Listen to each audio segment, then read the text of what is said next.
Prince Harry and his wife stepped back from senior royal duties in March 2020, relocating to Meghan's home state of California in the U.S.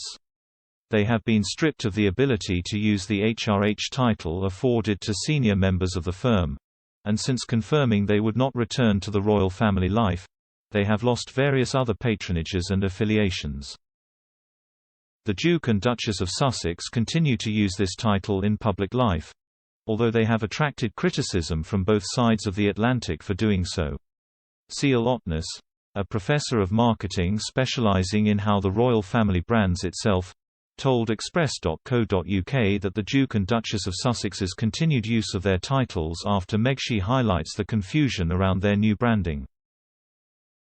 She commented, "I think it's kind of meaningless.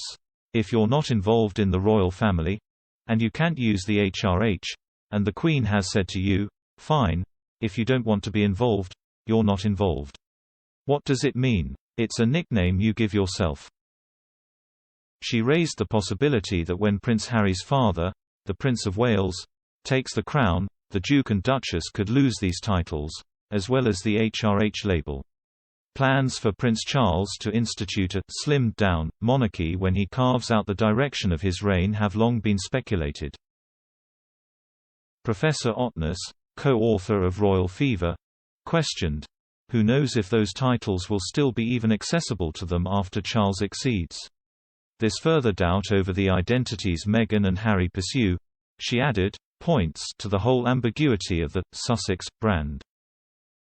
Without the clarity of what the titles actually mean, behind merely possessing them, using them comes across as an empty gesture, she added. They get some superficial benefit from it. But if you aren't a royal highness, what does it mean? And if you've given up your property that you were given by the Queen, I don't even know what it means.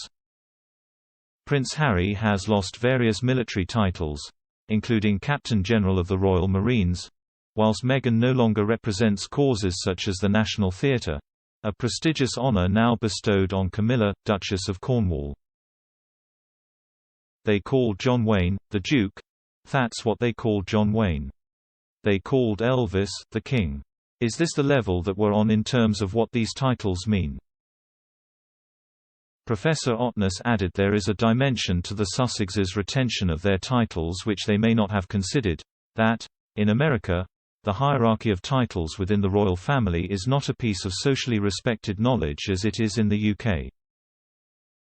She said, "Americans don't care about these titles because they're not in our social structure. We don't have the sort of reverence of these titles. We don't understand like, oh, right below that is this, and right above that is, that was always tied to the British court."